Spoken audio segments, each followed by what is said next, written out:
Right now, as you watch this video, the biggest and most powerful rockets in history are being built, and all with a very clear goal to return to the moon before the end of this decade. But this time, it's not just about planting a flag and leaving, but about establishing a continuous human presence. To understand how we got here, we have to look back at what happened after the Apollo program. I'm going to tell you about all the decisions that left us unable to return to the moon in the last 50 years. What has changed, and why is the idea of colonizing Mars fading into the distance? After World War II, we all know what happened between the United States and the Soviet Union. They became enemies. This rivalry was fought on all fronts: political, military, and economic. But there was one of these fronts that was new because until then it hadn't been possible, and that was space exploration. This battle was not only a matter of prestige, there was also a military interest, because if you were able to put a satellite into orbit, the message was clear: you could attack from space. Which meant that in a couple of minutes the enemy could be annihilated. So this was, without a doubt, the best deterrent tool. I want to make it clear that this video is focused on space exploration from the point of view of the United States. I'm fully aware that at the beginning, in the early years of the space race, the Soviet Union was way ahead. It's not my intention to hide that, I just want to focus on what decisions led humans to the moon, and what decisions are going to take us to Mars now. Once the space race began, the first goal was clear: to put a human in Earth's orbit, and that's how the Mercury project was born in 1958. But to achieve that, two fundamental things were needed. The first was a capsule capable of keeping an astronaut alive in the most hostile environment there is. A place without air, without pressure, with extreme temperatures and constant radiation. And on top of that, it had to be able to return to Earth. The second thing needed was a rocket powerful enough to escape Earth's gravity and put that capsule into orbit. Of these two things, the most complicated was definitely the capsule, and that's why National Aeronautics and Space Administration focused all its efforts on this part. The first capsule prototype was created in 1959, and since then, the capsules we humans designed still follow the foundations set by that one. A conical shape, since it was perfect for the aerodynamics that would be encountered at the moment of launch. It would be oriented this way, fitting perfectly with the geometric requirements of the top part of a rocket, which must narrow toward the top. On the other hand, at the moment of re-entry, the capsule would be oriented with the wide part facing the atmosphere so that it would protect the astronauts inside. Today, the most modern capsules, from SpaceX's Dragon, National Aeronautics and Space Administration's Orion or Boeing's Starliner, still follow this same design. Well, the first capsule developed by the United States was tiny. There was barely any space. For example, at the Cape Canaveral Museum, they have a scale model you can go inside, and I couldn't even get out of the capsule because my backpack wouldn't fit through the door. Imagine the feeling of sitting inside a huge astronaut suit, surrounded by instruments, screens, and controls, and right beneath you, a gigantic rocket loaded with fuel, about to roar with tremendous force. And now, imagine being the first person to sit in that spacecraft. Without a doubt, those people were made of something else. Interestingly, the capsule was ready before the rocket. That's why the first Mercury missions were carried out with the Redstone rocket, which didn't have enough power to put the capsule into orbit. This is the reason why the first American to go into space didn't actually reach orbit. Shortly after, the Atlas was ready, a rocket that could actually put the capsule into Earth orbit. But this Atlas rocket was designed to be an intercontinental ballistic missile, intended to launch nuclear bombs all the way to the Soviet Union. So it had to be modified to be able to put humans in it. Here you have both rockets in the background. Look at the capsule on top, it's the same, the Mercury. The rocket on the right is the Redstone, and the one on the left is the Atlas. In 1961, Kennedy announced the creation of the Apollo program, with which they would take humans to the moon. To launch a man to the moon and return him to Earth. Also, the goal was to do it before the end of the decade. But a problem appeared. The engineers realized they didn't have the technology or the experience to get to the moon. So in 1962, the Gemini program was launched precisely to gain the technology and experience needed for this program. The capsules were made larger so that 2 astronauts could go. This was a Gemini capsule. Here, 2 people would go. Notice the space? They had to stay for days. There was a mission where they spent 14 days inside here.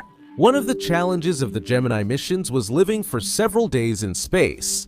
In addition, they also tested docking with other spacecraft. This means that two of them meet in space and can join together. Spacewalks were also tested, in which astronauts left the spacecraft for the first time to face the dark void of space. And was all this really necessary for what would come a few years later?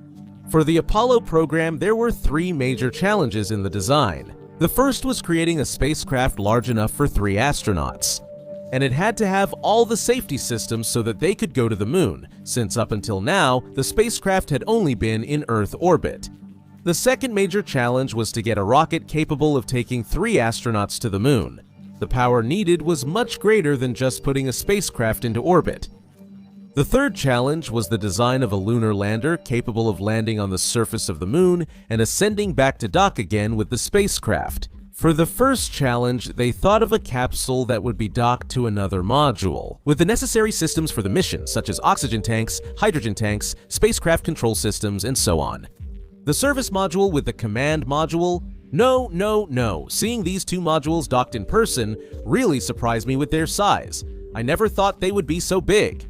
The capsule where the astronauts were was the command module, and the other was the service module.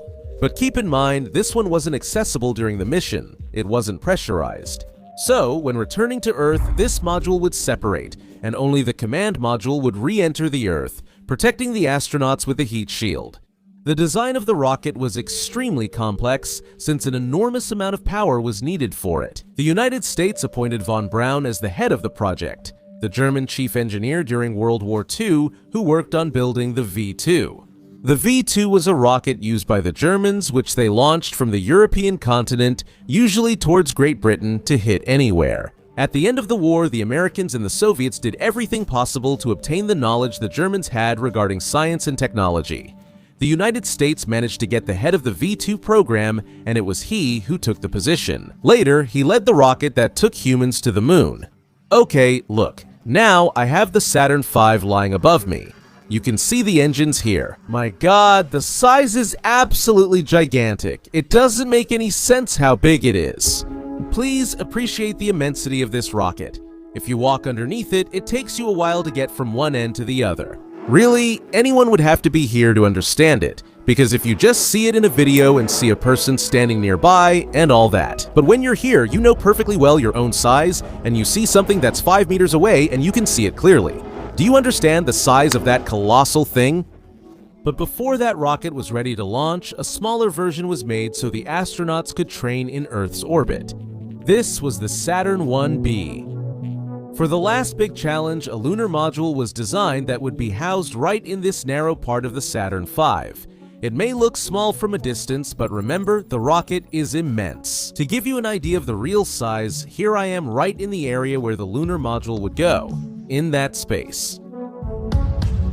The geometry of this module wasn't aerodynamic at all, because it didn't need to be. During launch, it was protected inside the rocket, and it wasn't until they reached space that it came outside. 2 of the 3 astronauts of the mission would enter this module to descend to the lunar surface. This was the lunar module. Well, it's a part they had on Earth to practice, but it's a replica of what it would be like inside. It's incredible, because the astronauts would stand here. Here they have all the instruments, but I honestly don't know about them since I'm not familiar with this. The commander was positioned on the left, and the lunar module pilot was positioned on the right. The landing process was done practically by eye from Earth. The landing site was studied, but the final corrections were made directly from the module, looking through the windows and guiding themselves by sight. The Apollo missions were directed from the Mission Control in Houston, a room where everything that happened was monitored in real time. You can visit this room today. After the Apollo program, other missions were carried out, such as the historic docking between an American spacecraft and a Soviet spacecraft. This was the very famous Apollo-Soyuz, which was carried out as a symbol of political détente, and also to verify that in the future, joint missions could be carried out, as eventually happened with the International Space Station. The first American space station, Skylab, was also launched. It was enormous since it actually made use of the 3rd stage of the very same Saturn V rocket, which had previously taken humans to the moon. Thanks to its large size, experiments that required a lot of space could be carried out. In fact, there are legendary videos of astronauts floating, running, and even spinning along the interior. The station had a small compartment where they had a shower, beds, and even a kitchen, everything necessary to live and work for weeks. Skylab was abandoned in 1974 and National Aeronautics and Space Administration as efforts focused on a much more ambitious program, a spacecraft that could be reused. Until that point, all spacecraft were lost after a single use. Each flight meant building a complete vehicle from scratch, which drove up costs. The United States had already proven it was capable of going to the moon, so they no longer needed such a large budget. As a result, National Aeronautics and Space Administration's funding was cut, and they saw only one way forward: to bet on reusability. They would need to create a new spacecraft that could be reused. The shape this aircraft should have was far from being defined. Several proposals were considered, each one crazier than the last, and after a few years of iterations, the final design was proposed. The spacecraft would be divided into 3 parts: the orbiter, where the astronauts and cargo would go, a fuel tank, which would hold the spacecraft's fuel, and 2 solid fuel rockets on the sides. The orbiter would be shaped like a plane, since they discovered that the best way to make it reusable at that time was for it to return to Earth landing like a glider. And this is a brief summary of a typical mission. At the moment of liftoff, the orbiter would ignite its engines along with the solid fuel rockets on the sides. The spacecraft would lift off, and about 2 minutes after launch, these side rockets would separate and fall into the sea, where they would be recovered. Meanwhile, the space shuttle would keep its engines running until it ran out of fuel from the orange tank, and that's when the engines would shut down. At the same time, the tank would separate and fall into the atmosphere, and this tank was the only part that was not recovered. The final push to put the spacecraft into orbit was achieved with these small engines that the space shuttle had at the back. The spacecraft would reach orbit and open the cargo bay to release the satellite or anything else it was carrying. The mission would be completed during whatever time it took, which was usually between 1 and 2 weeks. And afterwards, the spacecraft would fire its engines to slow down and descend to Earth. Once enough energy had been lost, the spacecraft would already be on a descent trajectory. After passing through the atmosphere, the spacecraft would generate lift like an airplane and descend to a runway, so the name of the spacecraft couldn't be more fitting. Space Shuttle. In English, the word shuttle refers to a vehicle that regularly goes back and forth, and by adding the word space right in front, everything became clear. It was a shuttle designed to make routine round trips to space. Most of the space shuttle was designed to be a cargo bay to carry large volumes into orbit. The part intended to be inhabited by the astronauts was quite small, considering that the shuttle's capacity was 7 astronauts, although usually there were missions with 5 or 6. In addition, that habitable area was divided into 2 levels. The upper part of the shuttle was intended for flight control and orbital maneuvers. In contrast, the lower part was where the astronauts would spend most of their time. There they slept, cooked, and also took care of their needs. From the outside, you can appreciate the gigantic size of this aircraft, especially if you put it in perspective with a person. This other shuttle is suspended in the air but slightly tilted, which allows you to get just a few centimeters away from the thermal tiles that protected the spacecraft during re-entry. These tiles are all those small black ones that cover the belly of the aircraft. They were essential to withstand the extreme temperatures, and from the rear you can see the main engines, which were the ones that propelled the spacecraft for ascent, and then the other 2 that give the final boost. The shuttle could be mounted on a Boeing 747 for transportation. In addition, this system was used to carry out the first landing tests, where the 747 would lift the shuttle to a certain altitude. They separated in the air and the shuttle descended, gliding on its own, demonstrating that it was capable of landing in a controlled manner. A total of 6 shuttles were built, of which the first one, Enterprise, never went into space. On the other hand, Columbia and Challenger suffered 2 tragic accidents and were completely destroyed. The program was canceled in 2011 since they saw that despite trying to reduce costs, the space shuttle ended up being the most expensive way to put a kilogram into orbit. In other words, it ended up being the opposite of what they wanted to achieve. Because even though it was reusable, the maintenance required before its next flight was absurdly expensive, which made it almost like building it from scratch. Meanwhile, in the 2000s, a person appeared who started talking about the idea of taking humans to Mars. And not only that, but also about taking them to other planets, to make humans an interplanetary species. This person was Elon Musk, who founded SpaceX in 2003. His main idea was to reduce costs through reuse, but real reuse, not what happened with the Space Shuttle. In addition, they would use the rocket's own engines to slow down and land. The flagship product of this company is the Falcon 9, a launcher made up of 2 stages. The first stage has 9 engines, that's why it's called Falcon 9. When it reaches a certain altitude, it separates, and the second stage, powered by 1 engine, continues to orbit. After separation, the first stage returns to Earth to land and be recovered. The second stage, on the other hand, is neither recovered nor stopped. Have they considered doing it? Is it just cheaper for them to remake that part due to their economies of scale? The Falcon 9 is extremely thin, and there's a reason for this. Its diameter is limited, so it can be transported by road. Even so, although it may look thin, it's enormous compared to a person. And keep in mind that this Falcon 9 you're seeing is only the first stage, so it would actually be a bit longer. Currently, SpaceX has a 99.75% success rate in its launches with the Falcon 9, and it has become the cheapest way to access space. To transport even heavier payloads, SpaceX developed the Falcon Heavy, a true beast created by joining 3 Falcon 9s together. With this configuration, the thrust capacity is multiplied, allowing much larger and heavier objects to be sent into orbit. The Falcon Heavy became the ideal option when the mission involves carrying large payloads to geostationary orbit, the farthest point where we usually send satellites. And the first time the Falcon Heavy was tested was with the famous mission in which Elon Musk put his personal car into space, and both side boosters were seen landing simultaneously at Cape Canaveral. And in particular, the one you see behind me is exactly the one from that mission. In recent years, more companies have emerged that want to compete with SpaceX, such as the clear examples of Blue Origin or Rocket Lab, but to be honest, they are quite far behind SpaceX. On the other hand, in Europe, other private rocket companies are also emerging, such as PLD Space in Spain. What's really interesting is that this century's space drive isn't coming only from public entities like National Aeronautics and Space Administration or European Space Agency, but from private companies. For the first time, they see a real business opportunity. Something unthinkable in the early years, when the costs were so enormous that only the great powers could afford to dream of leaving Earth. In 2017, the United States announced its Artemis program, with which they intended to return to the moon. The program was led by National Aeronautics and Space Administration.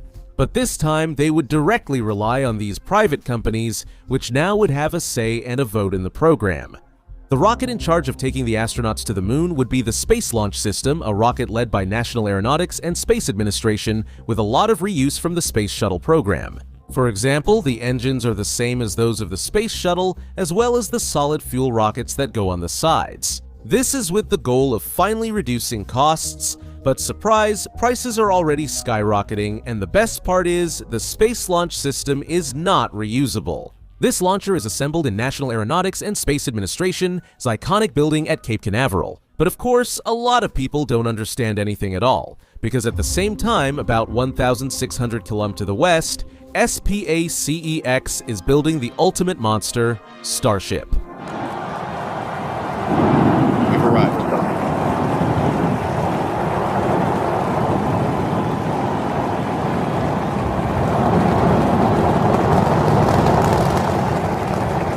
As Elon Musk rightly said, his initial idea was to reach Mars and make humans an interplanetary species. The Falcon 9 and Falcon Heavy rockets have been part of the process, but they weren't the final rocket. Starship Super Heavy is the biggest and most powerful rocket ever built. But its real game changer isn't just the power, it's that it's designed to be fully reusable. Both the first stage, which returns to be caught by the tower, and the second stage, which will also be caught by the tower, are fully reusable. Starbase is the site where all these rockets are being built, and right now they already have 2 launch towers for Starship constructed. They're also building one in Cape Canaveral, knowing that collaborations with National Aeronautics and Space Administration will be numerous. So, answering some questions that may have come up, why haven't humans returned to the moon since the 1970s? First, there was no interest. And second, we lacked a rocket both small and powerful enough to take humans to the moon. We didn't have it because we weren't interested in returning to the moon. All the projects focused on Earth's orbit, and that's where the Space Shuttle was born. with the idea of reducing costs, although in the end that wasn't achieved. Now the interest in returning to the moon has reappeared, and that's why the Artemis missions were created, with which we're not only going back, but the plans are going to be much more ambitious. Elon Musk announced in 2026 that, for now, SpaceX's efforts to go to Mars are going to shift focus to the moon. In order to meet the deadlines promised to National Aeronautics and Space Administration, the Artemis 2 mission is going to take astronauts to the moon again, although they won't descend to the surface. That will be done in the Artemis 3 mission. And at the same time, SpaceX Blue Origin and other private companies will continue developing their rockets and capsules to make space missions more and more incredible. The good thing about this is that we are right now at the moment to experience it all: the return to the moon, the development of rockets in Spain, and the pure competition between private companies with rockets. And we're witnessing all of this live, with the best quality cameras. If you weren't aware of it until now, you should know that this space race is much more interesting than the first one, and you still have time to experience it.